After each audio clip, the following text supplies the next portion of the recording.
سورة الواقعة. بسم الله الرحمن الرحيم.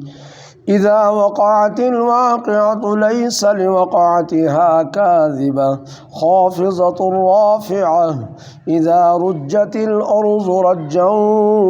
وبست الجبال بسا فكانت هباء منبثا وكنتم أزواجا ثلاثة فأصحاب الميمنة ما أصحاب الميمنة وأصحاب المشأمة ما أصحاب المشأمة والسابقون السابقون أولئك المقربون في جنات النعيم ثلة من الأولين وقليل من الآخرين على سرر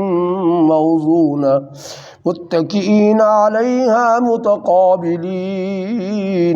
يطوف عليهم ولدان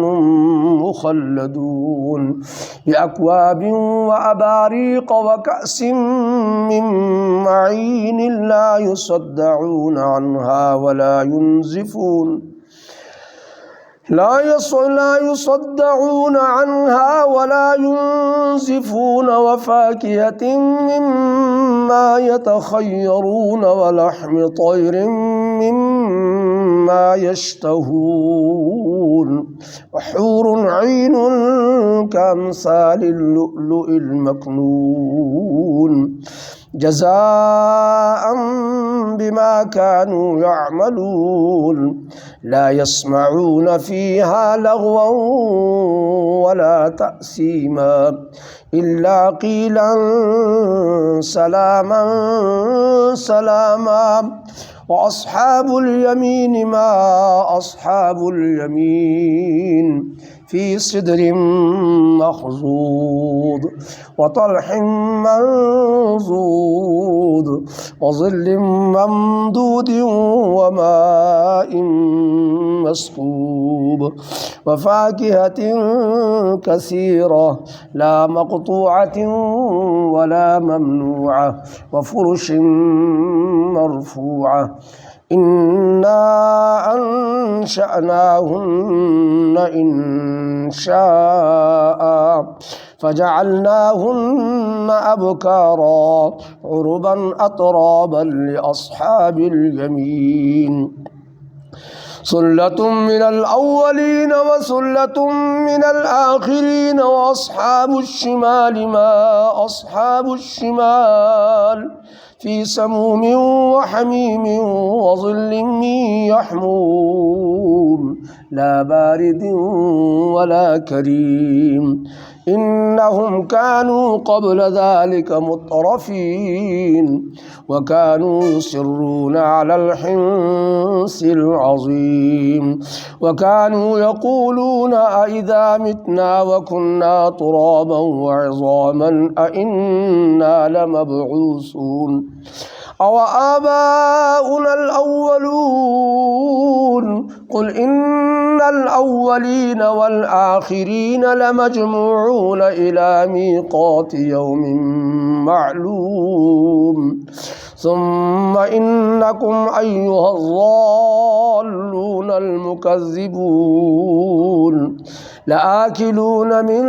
شجر من زقوم فمالئون منها البطون فشاربون عليه من الحميم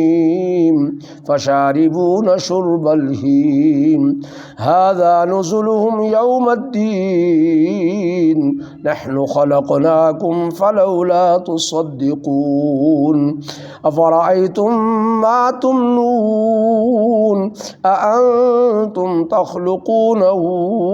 أم نحن الخالقون نحن قدرنا بينكم الموت وما نحن بمسبوقين الصادقين على أن نبدل أمثالكم وننشئكم فيما لا تعلمون ولقد علمتم النشأة الأولى فلولا تذكرون أفرأيتم ما تحرثون أأنتم تزرعونه أم نحن الزارعون لو نشاء لجعلناه حطاما فظلتم تفكهون إنا لمغرمون بل نحن محرومون أفرأيتم الماء الذي تشربون أأنتم أنزلتموه من المزن أم نحن المنزلون لو نشاء جعلناه أجاجا فلولا تشكرون أفرأيتم النار التي تورون أأنتم أنشأتم شجرتها أم نحن المنشئون نحن جعلناها تذكرة ومتاعا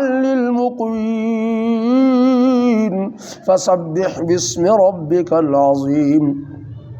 فلا أقسم بمواقع النجوم وإنه لقسم لو تعلمون عظيم إنه لقرآن كريم في كتاب مكنون لا يمسه إلا المطهرون تنزيل من رب العالمين أفبهذا الحديث أنتم مدهنون وتجعلون رزقكم أنكم تكذبون فلولا إذا بلغت الحلقوم وأنتم حينئذ تنظرون ونحن أقرب إليه منكم ولكن لا تبصرون فلولا إن كنتم غير مدينين ترجعونها إن كنتم صادقين فأما إن كان من المقربين فروح وريحان